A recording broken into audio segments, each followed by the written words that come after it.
নমস্কার। আজ আমার আরেকটি নতুন ব্লগে আপনাদের সবাইকে স্বাগত জানাই। আশা করি আপনারা সবাই ভালো আছেন, আমিও ভালো আছি।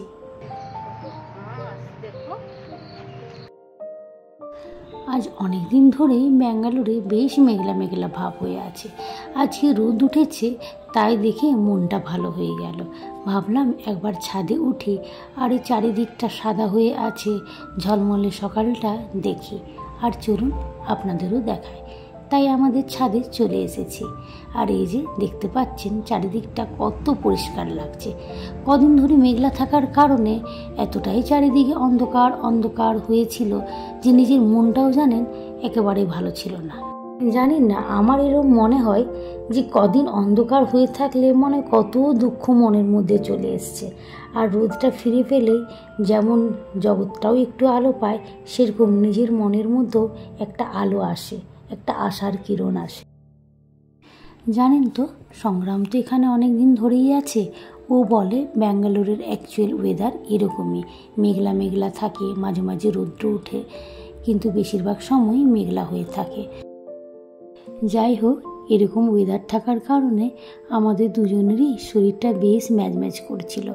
আর এই যে আমি এখন রৌদ্রে এসেছি, মনটাও ভালো হয়ে গেল আর শরীরটাও যেন মনে হচ্ছে চার্জ হয়ে গেছে। তো চিনতেই পারছেন, কেমব্রিজ কলেজ আজকে এদের ফাংশন হচ্ছে, চিগুরু বলে। আর এই যে এখন সন্ধেবেলায় দেখুন গাড়ির পুরো লম্বা লাইন হয়ে গিয়েছে। এটা জানেন তো, আমাদের বাড়ির যে রাস্তাটা, সেই রাস্তাটা, এই সমস্ত গাড়িগুলো যে দেখতে পাচ্ছেন এগুলো হচ্ছে কেমব্রিজ কলেজের স্টুডেন্টদের।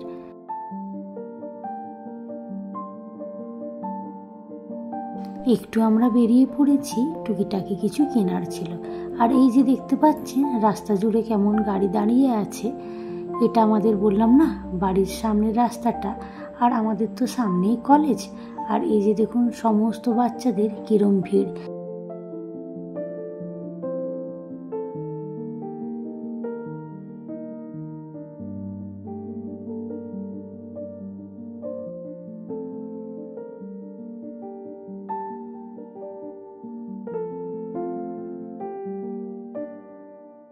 চলুন একবারটি আমাদের ছাদের থেকে দেখি কলেজের কতটা লাইট দেখা যাচ্ছে। তো এই যে দেখতেই পাচ্ছেন লাইটের ডেকোরেশনটা দেখা যাচ্ছে। আর ফাংশনটা জানেন একটু ভেতর দিকে হয়, ওখানেও একটা বড় মাঠ আছে, সেখানেই হয়। এত সব আমি এই কারণেই জানলাম, কারণ এই যে দিদির মেয়ে বাবাই যখন পড়তো তখন আমরা একবার গেছিলাম। চলুন এবার রাত্রের খাবারে চলে আসি। তখন দেখলেন না সন্ধেবেলায় একটু বেরিয়েছিলাম টুকিটাকি কিছু কেনার জন্য, এই চিকেন আনতেই গেছিলাম। কয়েকটা আমি হাড় পিস নিয়ে নিয়েছি, যেটাতে আমি একটু নুন আর একটু লেবু মাখিয়ে ম্যারিনেট করে দিয়েছি। আজকে আমি বানাচ্ছি চিকেন স্টিউ। তার জন্য কটা আমি সবজি কেটে নিয়েছি, একটা টমেটো, একটা ক্যাপসিকাম, কয়েকটা বিনস, একটা গাজর, একটা পেঁয়াজ, আর ফোড়নে দেওয়ার জন্য 1/2 ইঞ্চি মতন আদা, 8 থেকে 9 কোয়া রসুন, আর কয়েকটা গরম মশলা। এই যে 2টো দালচিনি, একটুখানি স্টার, 3টে মতন এলাচ, 5টা মতন লবঙ্গ, আর 5 থেকে 6টা মতন গোলমরিচ। ব্যাস, এগুলো আমি কেটে নিয়েছি। এবার চলুন বানাই চিকেন স্টিউটা। তো চিকেন স্টিউটা আমি বানাবো এই প্রেশার কুকারে। প্রেশার কুকার দিয়ে বানাবো, তাড়াতাড়ি হয়েও যাবে, সময় কম লাগবে। তাহলে চলুন এবার যাই। চিকেন স্টিউ একটা খুবই স্বাস্থ্যকর খাবার, সঙ্গে অনেক সুস্বাদু। এর অনেক উপকারিতা রয়েছে। আপনারা তো জানেন চিকেনে প্রোটিন থাকে, যা আমাদের শরীরের পেশিকে মজবুত করে এবং আমাদের ইমিউনিটি পাওয়ারকেও বাড়ায়। আর অনেকগুলো সবজির কারণে এখানে প্রচুর পরিমাণে ভিটামিন এবং ফাইবারও থাকে, যা আমাদের শরীরকে চাঙ্গা রাখতে সাহায্য করে। রান্নার জন্য আমি প্রেসার কুকারে একটু বাটার আর একটু রিফাইন তেল দিয়ে দিয়েছি। তারপরে গোটা গরম মশলাগুলো দিয়ে দিলাম, আর আগের থেকে কুচিয়ে রাখা আদা আর রসুনটাকে দিয়ে একটু লাল করে ভেজে নেওয়ার পরে পেঁয়াজগুলোকেও দিয়ে দিলাম, দিয়ে ওটাও একটু ভেজে নিলাম। দিয়ে এই যে চিকেনগুলোকে খালি দিয়ে দিচ্ছি, আর ওই ম্যারিনেশনের জলটা আমি দিলাম না। নেড়ে ছেড়ে এবারে সমস্ত কাটা সবজিগুলোকে আমি দিয়ে দিচ্ছি। এটা জানেন বানাতে খুব একটা সময় লাগে না, খালি জোগাড় থাকলে ঝটপট হয়ে যায়। এটা খেলে বেশ মুখটাও ভালো থাকে, সঙ্গে গলাটাও একটু আরাম পায়, সর্দিটাও তাড়াতাড়ি সারতে সাহায্য করে।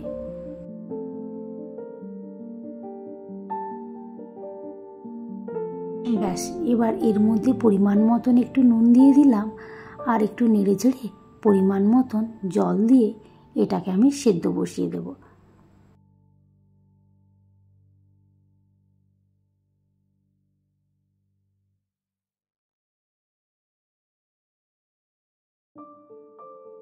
ব্যাস, দুটো সিটি দিয়ে দিলেই রান্না রেডি। চলুন এদিকে তখন পাউরুটিটা একটু ভেজে নিই বাটার দিয়ে। তাই আমি তাওয়ার মধ্যে একটু বাটার নিয়ে নিলাম আর পাউরুটিগুলো দিয়ে একটু ভেজে নেব।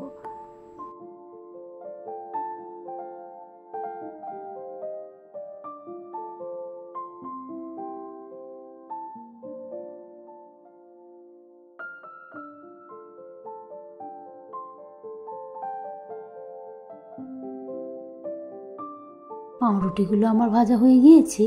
এবার প্রেশার কুকারটা খুলে দেখি এর অবস্থা কি। আর এই যে প্রেশার কুকারের মাথায় আমি একটা প্লাস্টিকের গ্লাস দিয়েছিলাম। দেওয়ার কারণ হলো এটাই, যখন সিটিটা দেয় না তখন চারিদিকে ছেটা দেয়, সেই জন্য গ্লাসটা দিলে চারিদিকে ছেটা পড়ে না। এর মধ্যে 1 চামচ মতন গোলমরিচের গুঁড়োটা দিয়ে দিলাম। ব্যাস, রান্না আমার রেডি। একবারটি আমি চেক করে দেখে নিই যে সেদ্ধ হয়েছে কি না।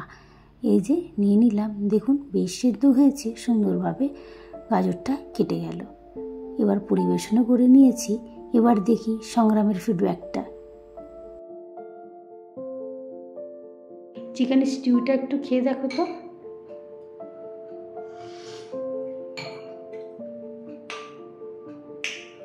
ভালো আছে। নুনটা ঠিক হয়েছে? নুন ঠিক আছে, একটু কেমন একটা ট্যাঙ্গি ভাবও আসছে। টমেটো দিয়েছি। ভালো লাগছে।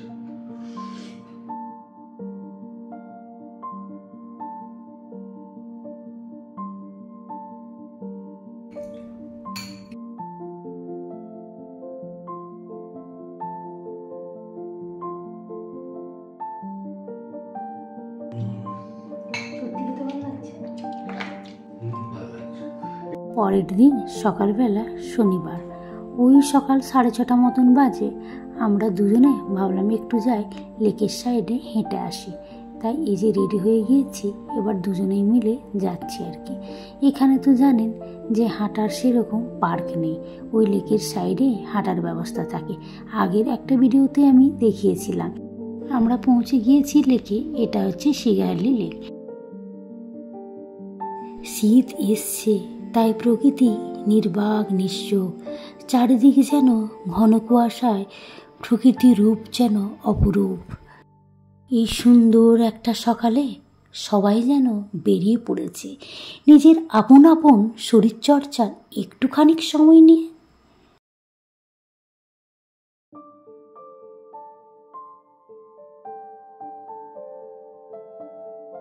সকাল থেকেই দেখলাম শরীরটা একটু ভালো লাগছে, তাই ভাবলাম আজকে একটু সকাল সকাল হেঁটে আসি। আর দেখুন সকালবেলার পরিবেশটা অপূর্ব লাগছে, চারিদিকে যেন সাদা হয়ে আছে আর গায়ে একটা শীতল ঠান্ডা হাওয়া গাকে যেন স্পর্শ করছে, তার সঙ্গে মনকেও যেন স্পর্শ করে গেল।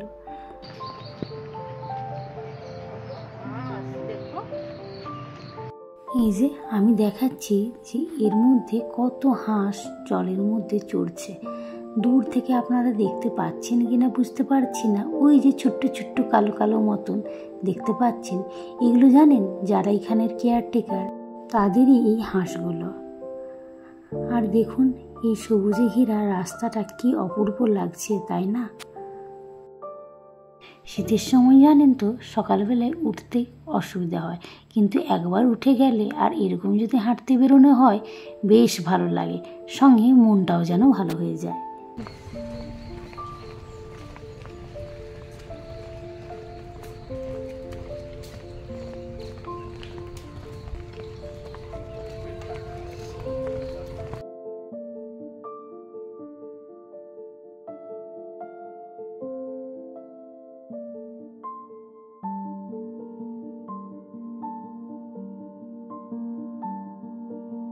এবার একটুখানি বসে গিয়েছি।